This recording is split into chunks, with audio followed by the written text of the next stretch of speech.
You're listening to The Pulse on AMI Audio. I'm Grant Hardy. Today we're learning about the Ontario Community Support Association. Their community-based member organizations provide access to health and wellness services which help seniors and people with disabilities remain independent in their own homes and communities. And Deborah Simon, CEO of the Ontario Community Support Association, is joining us now on The Pulse. Hi, Deborah. Thanks so much for your time today. Hi, and thank you very much for inviting me. I appreciate that. Tell me a little bit more about the Ontario Community Support Association. Great, thank you. I'd love to. Our association is an association that represents about 220 home care organizations across Ontario, all of which are not-for-profit providers. They provide services in a whole range of areas for seniors, for children with complex medical conditions, and people with disabilities. And really, the entire goal of those organizations is really to allow people to live well in their home and their communities. And as you mentioned, you have a huge amount of member organizations providing various services to meet a lot of different needs. So can you talk about, just some of the services that your member organizations provide? Sure. So we have a full range of services, and if I started to list them, we would be here for quite some. The ones that come top of mind and what people may very well be familiar with would be services such as Meals on Wheels, Mm-hmm. delivering food to people in their homes, personal support services, so allowing people who need support with their activities in their homes, such as bathing or feeding, dressing, those kinds of things. We provide transportation services through some of our members, so people who need to get to office visits, doctor's visits, picking them up in their communities and taking them to those appointments where they wouldn't be able to get to them. There's respite services, allowing people who are caring for individuals who have either acute illnesses or something longer term, to give them a break from their caregiving duties.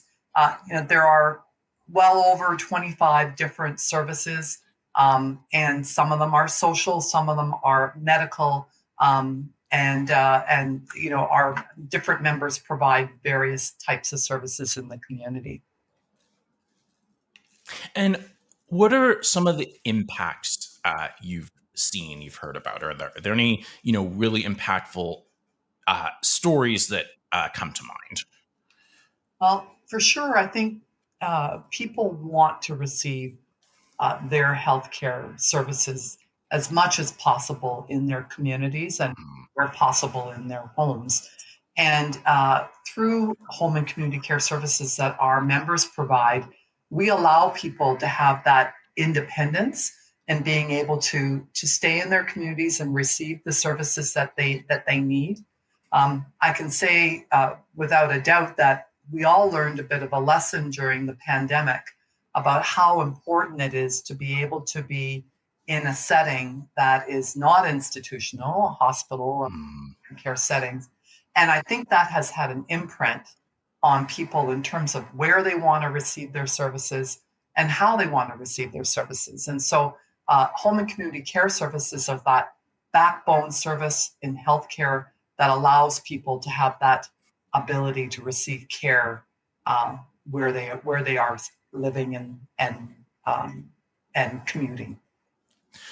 When you think about the impact on someone's health and longevity, really health and wellness, versus being taken out of their community, put in some sort of institutionalized setting, wherever it is, wherever they can find a room, versus like being able to remain in their community for as long as possible. What sort of impact do you think that has on somebody's health?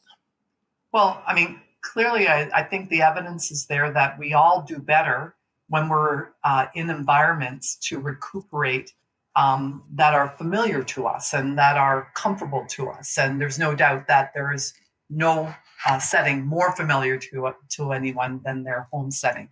So from the perspective of just recovery, certainly there's a huge impact. People do better Mhm. giving their care at home. They, their healing happens more, and their loved ones are less concerned and worried because they're able to see their family members right there in the community. Um, but more so, I think really the impact we're really seeing is that those of you who have ever gone to a hospital will know Mhm. the hospitals are overloaded with a lot of care needs and demands right now. There are zero beds. People are receiving care in hallways and in emergency departments. And certainly providing home and community care is really a great asset to the healthcare system because we are able to offload appropriate care from those hospital settings and long-term care settings for that matter into the community and allow people to receive their care as they want, but also, more importantly, take that burden off of hospitals. Yeah, I think it's just also lack of ability to really provide like very individual care, right? When you're in that kind of environment where you have so many people under one roof, it's sort of harder to remember that, your grandpa, whoever likes things done, in a certain way or an individual way versus kind of just focusing on providing everybody with their basic needs and that's it, maybe. Absolutely. I mean, you hit it right on the head.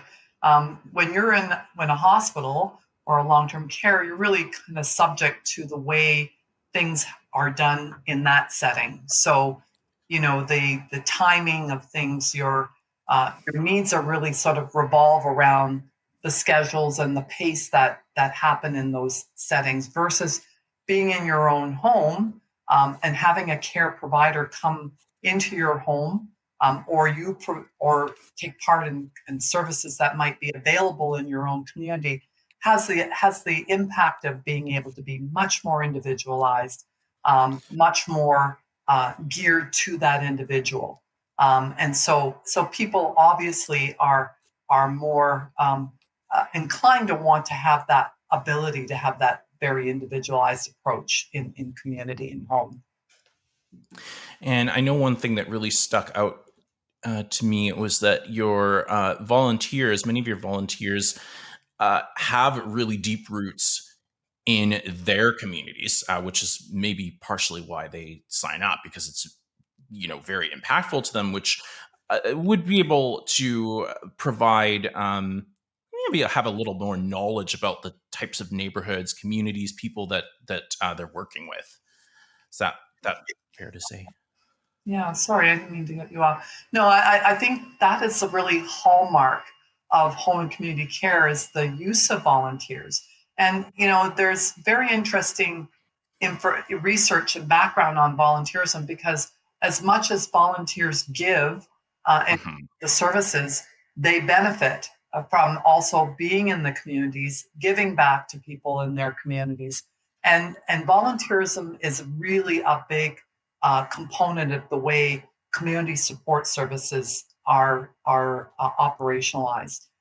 Meals on Wheels are primarily delivered by volunteers, people who live in those communities, who know people in those communities, and they are able to, with their available time, give to people who are in need. And Mhm. Meals on Wheels is a great example because this is March for Meals month, so we are really hallmarking the role of Meals on Wheels in the communities and the role of volunteers who deliver those meals in the community. It's a win-win, both for the volunteer and for those who are receiving services.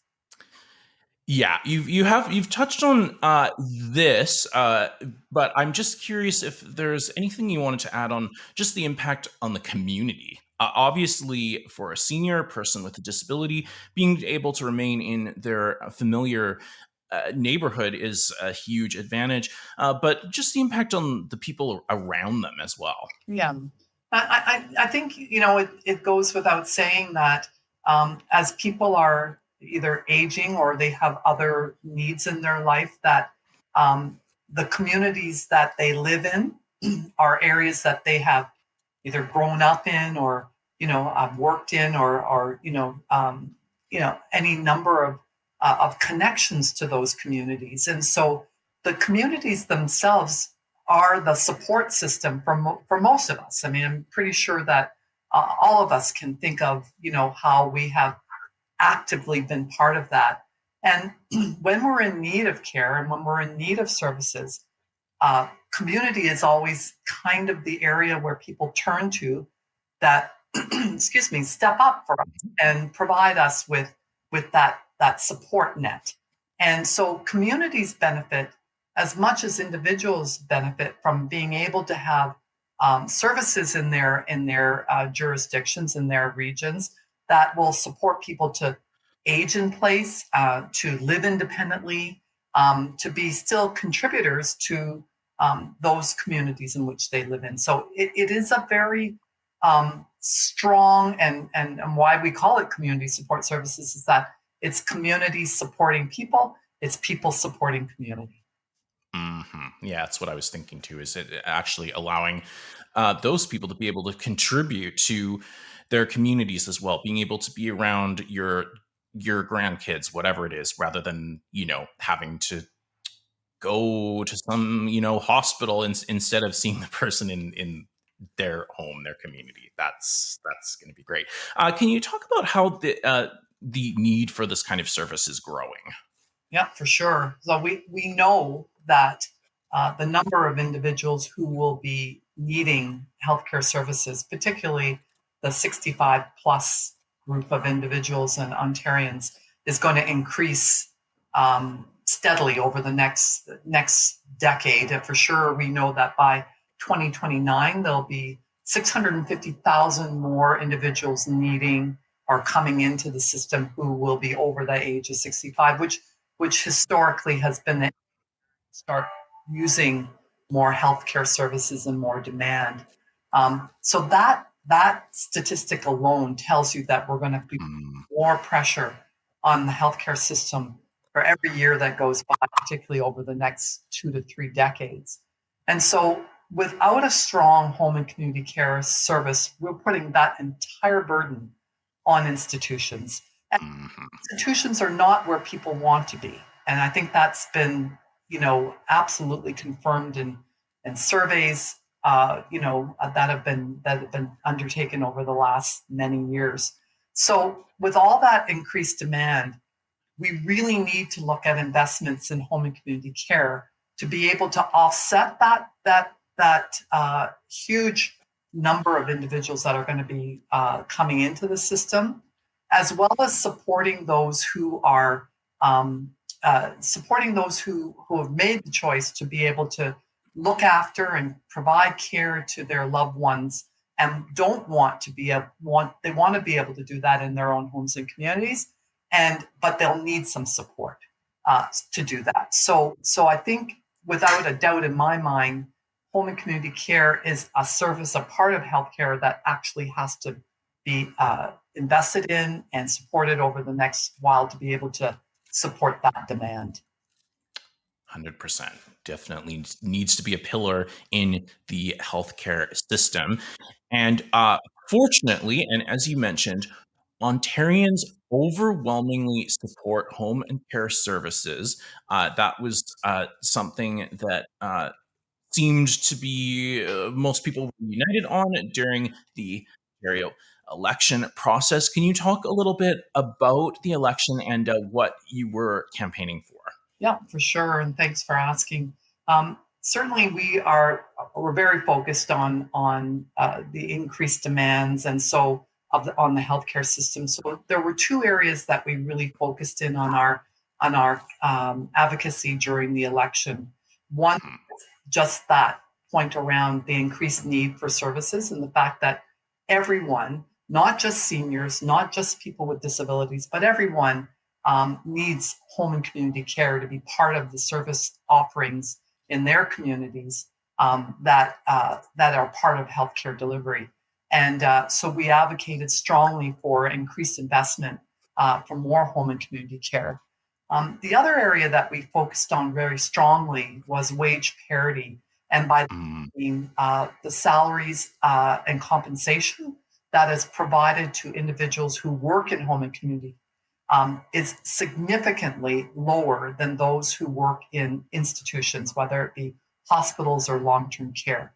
And it is an area of advocacy that OCSA has been working on for a number of years to ask for wage parity. In other words, the salaries of individuals who work in home and community care should be that of those of hospitals and mhm, care, so that people who work in our homes and communities delivering these services are not doing so mhm, reduce compensation to their colleagues that work in other settings. And we did find that there was great support during the election for wage parity. Certainly, two of the parties really came out very strongly in support of looking at wage parity. So it was definitely a successful advocacy, we think, in terms of the election. Okay, brilliant. And do you think that the needle then is moving in the right direction? Like, are we moving towards some of that wage parity in the home healthcare system? Well, we certainly hope so. And the election may have ended, but our advocacy work on this will not. We certainly are going to be pushing this with the new seated government and Mhm, asking for them to look at this. We have been on this for some time. I think we they've been very government has been very open to hearing us in terms of what the impact is. What we don't want to see is increased turnover and the loss of staff from our mhm, community care sector as a result of wages. These workers that are in our sector are uh, delivering a critical service. There's no weighing the services that are delivered in the home and community against other areas to say one is more important than the other. Every part of the healthcare system and all workers in the healthcare system are important, and so these wages are asked to be able to help build a stronger workforce in home and community care, which we know will be necessary as the push and the demand on the system continues to grow. Okay, that's good to know at least that maybe if things are moving slower than we'd like, at least we have that huge amount of public support, which I would imagine is only going to grow as our population continues to age.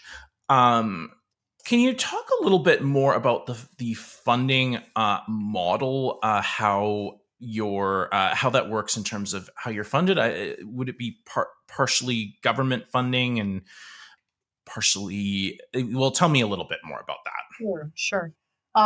There is a mixture of funding for home and community care services. So, services that are received through home care through what is known as Home Ontario Ontario Home Care at Home Health at Home. Sorry, Mhm. I'm messing that up. Um, No worries. is publicly funded. So services like nursing, personal support, uh, and some therapy services that you might receive when you come out of hospital having had surgery, those are publicly funded. On the community support side, there's a mixture of funding. So there may be some government funding. Um, Mhm, to that, there would be some client fees. So, for instance, on Meals on Wheels, there would be a stipend charge for meals, in addition to some government funding and some charitable funding that our community support organizations actually uh, uh, earn and create in their own fundraising activities. So it is a mixture of funding. okay, thank you for sharing. And how do you hope OCSA, Ontario Community Health, Ontario Community Support Association, pardon me, continues to grow in 2025 and beyond. Yeah, for sure. I think, there's clearly a need to continue to highlight the services that we provide. I always like to say that home and community care is a best kept secret, but Mhm. it should be on the top. It should be top of mind for anybody who is in need of services and in need of healthcare services, and their services are able to be delivered through home and community care. So we will continue to advocate for these services strongly with government, and we have uh, a well supported website that has a lot of information, and all of our social media to help the public learn more about what our advocacy efforts are, and how to get involved in supporting home and community care, and really pushing our message that everyone needs home and community care going forward. So um, we have a big role to play when it comes to the service delivery for the future, for now and for the future, and we'll continue to push our advocacy message on that. I'm sure a lot of what you see involves people who would really like to stay in the community. Their families, their community would like them to remain there, but there's maybe those couple things that sort of push everyone over the edge where there's just not enough. I just can't look after all of their needs. Even thing I was reading about some of your services like nutrition support, which are really cool. And I would imagine community community support services can sometimes prevent people from just going over the edge and saying I can't do this anymore. And now, yeah. Yeah, and the community support service is such a wide and varied service for people. It has a little bit of support in a lot of different areas. So I mentioned a few at the beginning when I started talking about Meals on Wheels and transportation, but there are also other support services that will allow people to continue to be independent in their communities, and that's both health and social services. So there are programs that help people who are isolated to feel better connected. Many people who maybe live in both urban and rural areas may not have family members who are directly in their communities, and so community support services help connect individuals in those isolated situations to others who are through either recreational programs or social programs that will allow them to be better connected in their communities. Um, for Yep. seniors who are wanting to who can stay in their homes but just need a little bit of homemaking support, or maybe Mm. a little bit of support with meal prep or dressing, those kinds of things. That's what community support does best. Isolation is absolutely a huge issue for any marginalized person, even in urban areas. Can really be an issue. So having that support is fantastic. Can I just ask you, why is this work meaningful? Really inspiring for you? Well, on a personal basis, I am an RN. I've worked in the healthcare system for many years. I've worked both in hospitals, long term care, and my last part of my career, the last 20 years or more, has been in community. And I have seen firsthand how community can make such a difference to people in their lives. I with great respect to those who deliver the services in the community. I think about care to all ages, young families. I remember one of my first visits in the community was to a young mom who was in end stages of her life, being supported with her care needs in her own home, where she could be with her children to her last days. Um, People who are with physical disabilities who wish to be independent and Mhm. have a normalcy to their life are able to live in the community through supportive housing. and the support and the care needs that they get delivered through attendant care and others who would deliver services where they actually are in the community. There are so many stories, so many incredible impacts that home and community care has delivered over the many decades that they've been in the community. And I'm so proud personally to be representing such a incredible sector, hardworking sector, and I think under underappreciated sector, if I could, in terms of what the work that is done, and how they are cared for in the whole scope of delivery of services. Underappreciated, best kept secret, like you said, that some structure, some support, some community support can really make or break a person's ability to live independently. We've covered a lot of ground. Just wondering if there's anything you'd like to leave us with today. Well, I really appreciate the opportunity to talk about a sector that I love, that I have come to appreciate. I hope that this raises a lot of questions for your viewers, that they're more Mhm. interested in hearing more about home and community care. They can visit our website and receive more information about care in their communities, including being able to connect to services if they need it. So thank you for the opportunity to do this. I very much appreciate it. Definitely a more exciting, a little more of a hopeful model as we are continuing to age. Deborah, thank you very much for coming on the Pulse. Well, thank you so much for having me. I really appreciate it.